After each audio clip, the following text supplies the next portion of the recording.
اعوذ باللہ من الشیطان الرجیم بسم اللہ الرحمن الرحیم ففروا الی اللہ، تو دوڑو اللہ کی جانب، انی لکم منہ نذیر مبین، یقیناً میں یعنی محمد صلی اللہ علیہ وسلم اس کی جانب سے تمہارے لیے ایک کھلا خبردار کر دینے والا ہوں۔ ولا تجعلوا مع اللہ الہا آخر، اور اس کے ساتھ کسی اور کو معبود نہ پکڑو۔ انی لکم منہ نذیر مبین، یقیناً میں اس کی جانب سے تمہارے لیے واضح طور پر خبردار کر دینے کے لیے آیا ہوں۔ کذالک ما اتى الذین من قبلہم من رسول الا قالوا ساحر او مجنون، اسی طرح ہوتا آیا ہے یہ کہ ان سے پہلے نہیں آیا کسی بھی لوگوں کے پاس رسول مگر یہ کہ انہوں نے یہی کہا کہ ساحر ہے یا مجنون ہے۔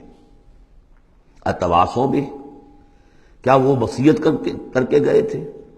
یعنی یہ جو کہہ رہے ہیں آج وہی بات کہہ رہے ہیں، کیا اگلوں نے وصیت کی ہوئی تھی انہیں؟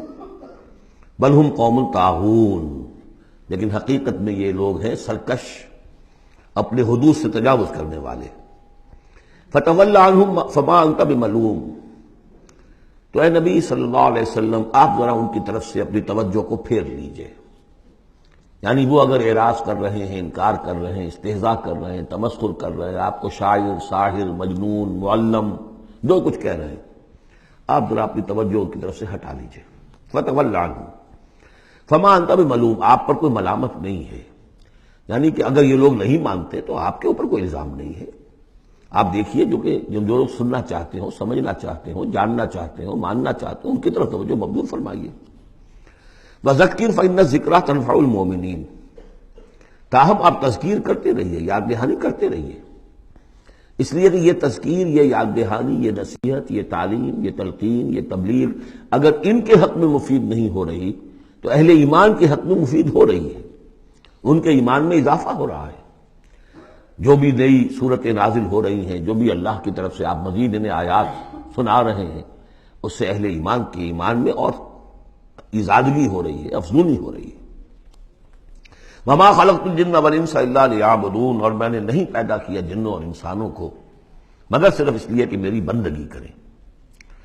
یہ بہت اہم آیت ہے قرآن مجید کی، اس لیے کہ یہ تخلیق انسانی کی جو غایت ہے۔ دیکھیے ایک سوال عام طور پر لوگ کیا کرتے کہ اللہ نے کیوں پیدا کیا، تخلیق کی کا سبب کیا ہے، یہ ایک علیحدہ مسئلہ ہے اور یہ بہت مشکل مسئلہ ہے۔ فلسفیوں نے بھی، جنہوں نے بھی کوشش کی ہے اس مسئلے میں کچھ غور و فکر کی، بہرحال انہوں نے اپنی اپنی آراء دی ہیں، کسی موقع پر وہ بات میں عرض کروں گا، ان میں بھی ایک رائے ہے کہ جو وقی ہے۔ لیکن اصل مسئلہ یہ کہ غایت کیا ہے۔ تم نے اگر یہ نہیں سمجھا کہ تمہاری تخلیق کیوں ہوئی تو اس میں تمہارے لیے کوئی نقصان کی بات نہیں ہے، لیکن تمہیں اگر یہ معلوم ہو جائے کس لیے پیدا کیے گئے ہو، اگر یہ معلوم نہیں ہوگا تو زندگی بیکار جائے گی۔ لہذا اصل شے یہ کہ تم پیدا کیے گئے ہو اس لیے کہ اللہ کی بندگی کرو۔ لیکن وہ کیا ہے بندگی؟ میں نے بارہا عرض کیا ہے، اس کو تین حصوں میں سمجھیے کہ بندگی یا عبادت، ایک ہے اطاعت، ہمتن اطاعت، اور نمبر دو اس کی روح اطاعت، وہ ہونی چاہیے محبت، اللہ کی محبت، غایت الحب مع غایت الذل والخضوع، یہ ہے اصل عبادت۔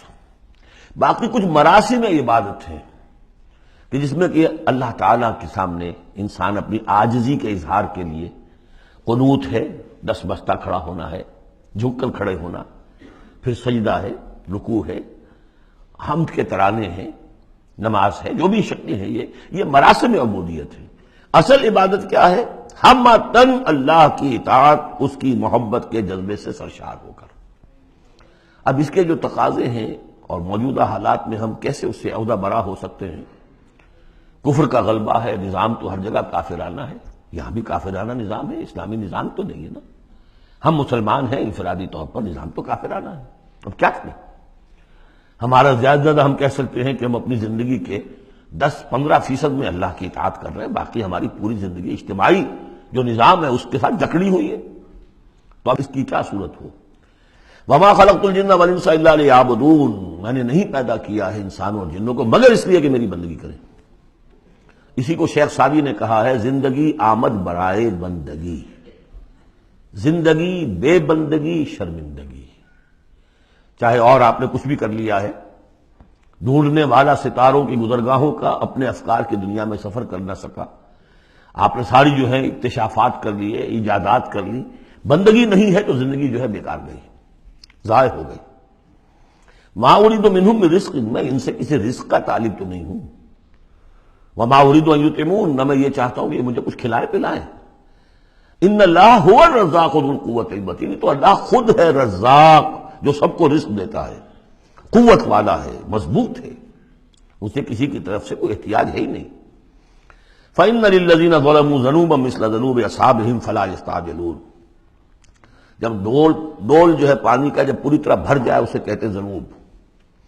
یقیناً ان کافروں کے اور ان مشرکوں کے ڈول بھی بد اعمالیوں کے، ان کے کفر و شرک کا ڈول بھر چکا ہے، جیسا کہ ان سے پہلے اصحابہم کے ساتھیوں کا ذنوب مثل ذنوب اصحابہم فلا یستعجلون، تو اب یہ جلدی نہ کریں، ڈول بھر چکا ہے، کسی وقت کھینچ لیا جائے گا، اب اگر ذرا وقت اور دیا جا رہا ہے تو اس سے دھوکہ نہ کھائیں۔ فویل للذین کفروا من یومہم الذی یوعدون، تو ہلاکت اور خرابی اور بربادی ہے ان کافروں کے لیے اس دن جس دن کا ان سے وعدہ کیا جا رہا ہے۔ صدق اللہ العظیم۔